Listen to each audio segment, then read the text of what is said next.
ಈಗಿನ ಕಾಲದ ದೊಡ್ಡ ಸಮಸ್ಯೆ ಇದೆ ಇನ್ಫ್ಲಮೇಷನ್. ತುಂಬಾ ಕೇಳಲಿಕ್ಕೆ ಸಿಗ್ತದೆ, ಯಾರಿಗೆ ಬೊಜ್ಜು ಆಗ್ತಾ ಇದೆ, ಇನ್ಫ್ಲಮೇಷನ್ ಆಗಿದೆ.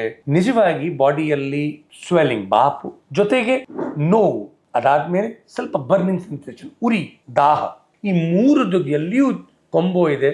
ಅದನ್ನು ನಮ್ಮ ಭಾಷೆಯಲ್ಲಿ ವಾತರಕ್ತ ಹೇಳೋದು, ಅಸ್ರಗ್ ವಾತ ಹೇಳೋದು. ವೆಸ್ಟರ್ನ್ ಮೆಡಿಕಲ್ ಸಿಸ್ಟಮ್ ಅಲ್ಲಿ ಇದೇ ಅಸ್ರಗ್ ವಾತ ರಕ್ತಕ್ಕೆ ಇನ್ಫ್ಲಮೇಟರಿ ಡಿಸೀಸ್ ಅಂತ ಹೇಳ್ತಾರೆ. ವಾಸ ಗುಡೂಚಿ ಚತುರಂಗುಲಂ ಐರಂಡ ತೈಲಂ ಕಷಾಯಂ ಕ್ರಮೇಣ ಸರ್ವಾಂಗಪಪಿಶೇಷಂ ಜಯೇತ್ ಅಸ್ರಗವಾತ ಭವಂ ವಿಕಾರಂ. ಅಸ್ರಗವಾತ ರಕ್ತದಲ್ಲಿ ಇರುವಂತದ್ದ ವಾಯು, ಮತ್ತೆ ರಕ್ತದಲ್ಲಿ ಇರುವಂತದ್ದ ನಂಜಿ ಅಂಶ, ರಕ್ತದಲ್ಲಿ ಇರುವಂತದ್ದ ಉಷ್ಣ ಅಂಶ, ಅದನ್ನು ತೆಗಿಲಿಕ್ಕೆ ಒಂದೇ ದಾರಿ ಇದೆ.